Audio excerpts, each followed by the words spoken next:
Good morning, student. Today we start rectifying entries after preparing final account. In previous video, we studied about rectifying entries before preparing final account. Final account में before preparing में हमारा रिएक्टिफिकेशन of double sided error बचा था, वो हम complete कर रहे हैं. Double sided error which both the aspect of a transaction is other word they affected account on the both the side. ऐसी एरर जिसने हमारे अकाउंट को डबल साइड पर इफेक्ट किया है, दोनों साइड पर इफेक्ट किया है, that is called double sided error. Therefore, to rectify such error, one or more than one account are debited and credited. अभी हमने देखा था कि ये जो हमने एरर्स को सॉल्व किया था, तो सिंगल साइडेड एरर थी, तो एक ही तरफ हमने उनको इफेक्ट करके रिएक्टिफाई कर लिया था. बट डबल साइडेड एरर में क्योंकि दो साइड पर एरर हुई है, इसलिए हमको रिएक्टिफाई करने के लिए टू या मोर देन टू प्लेस पर इफेक्ट डालना पड़ेगा, मोर देन टू अकाउंट और टू अकाउंट पर इफेक्ट डालना पड़ेगा. Double sided error include error of principles, errors of complete omission, double sided error of commission and compensatory errors. If trial balance is made then these errors will not affect the agreement of trial balance. अगर जो हमारे double sided error है, अगर ये error principal के base पर है, error of complete omission, double sided error है, कंपनसेटरी एरर है, तो ये हमारे ट्रायल बैलेंस के एग्रीमेंट को इफेक्ट नहीं करती है. अब rectification of error of omission, अगर कोई ओमिशन है, दैट मीन्स अगर कोई ट्रांजेक्शन को हम भूल गए, कंप्लीटली ओमिशन है, पूरी तरीके से भूल गए, दैट मीन्स हम उसको रिकॉर्ड करना ही भूल गए.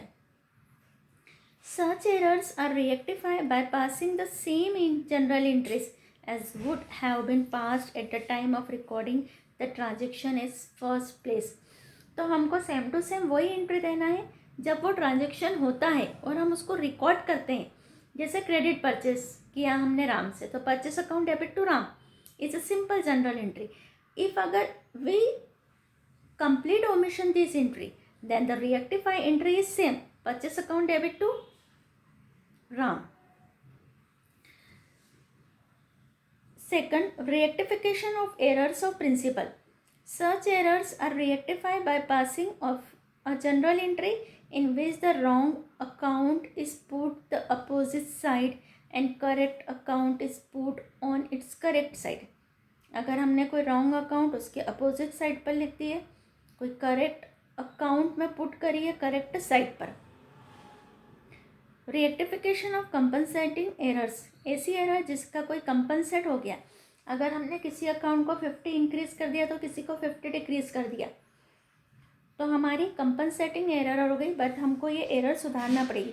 तो जिसको हमने अननेसेसरी डेबिट कर दिया उसको हम क्रेडिट करेंगे, और जो हमारा क्रेडिट नहीं होना था उसको हम डेबिट करेंगे. Such errors are also rectified by passing a journal entry in the same way. The easiest way to understand the rectification of errors is that both the correct and incorrect journal entries should be made separately. The entries should be compared and it should be find out that which account have been correctly debited or credited and which is incorrect. अगर हमारा wrongly debit हो गया है तो हम उसको credit कर देंगे, रॉन्गली क्रेडिट हो गया तो हम उसको डेबिट कर देंगे. After tracing the errors, the rectifying entries should be made in the books of correcting the errors. The rectification of errors can be easily understood with the help of following example. हम उनको following example से समझेंगे. First है example 1. A business has purchased an office typewriter for ₹1800 on credit. It was recorded in purchase account instead of computer account. Both the correct and incorrect entries to made rectifying entries are. एक businessman ने office typewriter purchase किया था, उसको इन्होंने wrongly purchase account में debit कर दिया जबकि करना था कंप्यूटर अकाउंट में. तो हमारी रॉन्ग एंट्री क्या हो गई, purchase account debit to cash, और करेक्ट एंट्री है computer account debit to cash. तो यहाँ पर हमारा 2 कैश तो दोनों में सही था।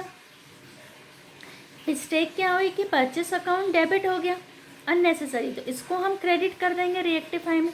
और कंप्यूटर अकाउंट जो हमारा डेबिट होना बाकी था, तो computer account debit to purchase account, तो that is the rectifying entries. तो जो भी हमारी कंपनसेटरी एरर्स है उनको हमको करेक्ट करने के लिए पहले रॉन्ग एंट्री माइंड में रखना पड़ेगी, या हम रफली कॉपी में करके देख लेंगे, फिर हम करेक्ट एंट्री करेंगे और दोनों को हम देखेंगे कि क्या इफेक्ट हमारा आया है। सेकेंड एग्जाम्पल है हमारा, goods brought for 2000 from Ramlal were credited to account of Ramlal.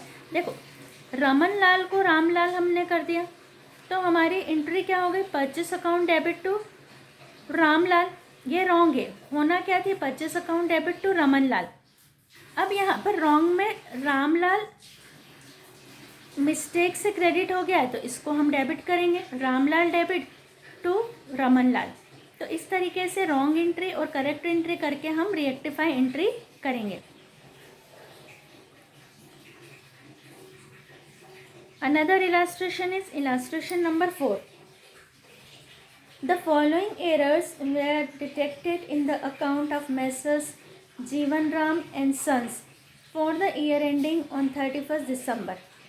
Rupees 2080, the amount of sales of old machinery had been posted to the sales account. हमने मशीनरी को सेल्स किया और हमने उसको सेल्स अकाउंट में पोस्टेड कर दिया। अब यहाँ पर हमको फोकस करना पड़ेगा कि हमारी रॉन्ग एंट्री क्या हो गई।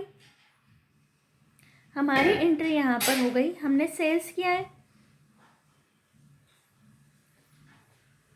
ओल्ड मशीनरी का, तो हमारी एंट्री होनी थी cash account debit to old machinery, और हमने कर दिया कैश अकाउंट डेबिट टू, यहाँ पर मैं लिख रही हूँ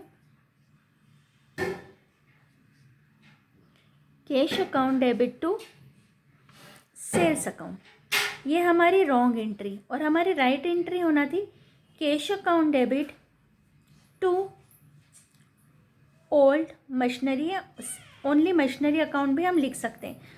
तो यहाँ पर जो हमारी मिस्टेक है, अननेसेसरी सेल्स हमारा क्रेडिट हो गया, तो हमको इसको डेबिट करना पड़ेगा, और ओल्ड मशीनरी हमारा क्रेडिट नहीं हुआ है तो इसको क्रेडिट करेंगे। तो हमारी जनरल एंट्री बनेगी sales account debit to machinery account. Solution देखेंगे हम, sales account debit to machinery account 2080 तो जो डबल साइडेड एरर को ट्रेस करने के लिए ये ज़रूरी है कि आप क्वेश्चन को पढ़ के पहले आपको रॉन्ग एंट्री और राइट एंट्री करते आना चाहिए, तभी आप उसकी रिएक्टिफाई एंट्री बना सकते हो। तो आपको ये इलास्ट्रेशन 4 पूरा करना है, पर आपको हर ट्रांजेक्शन को, सारे ट्रांजेक्शन दे करके रखें, पहले राइट और रॉन्ग एंट्री बना के फिर चेक करना है कि आपको आ रहा है या नहीं आ रहा है। If any problem in double sided error आप मुझसे पूछ सकते हैं, मैं एक बार और एक्सप्लेन कर दूँगी।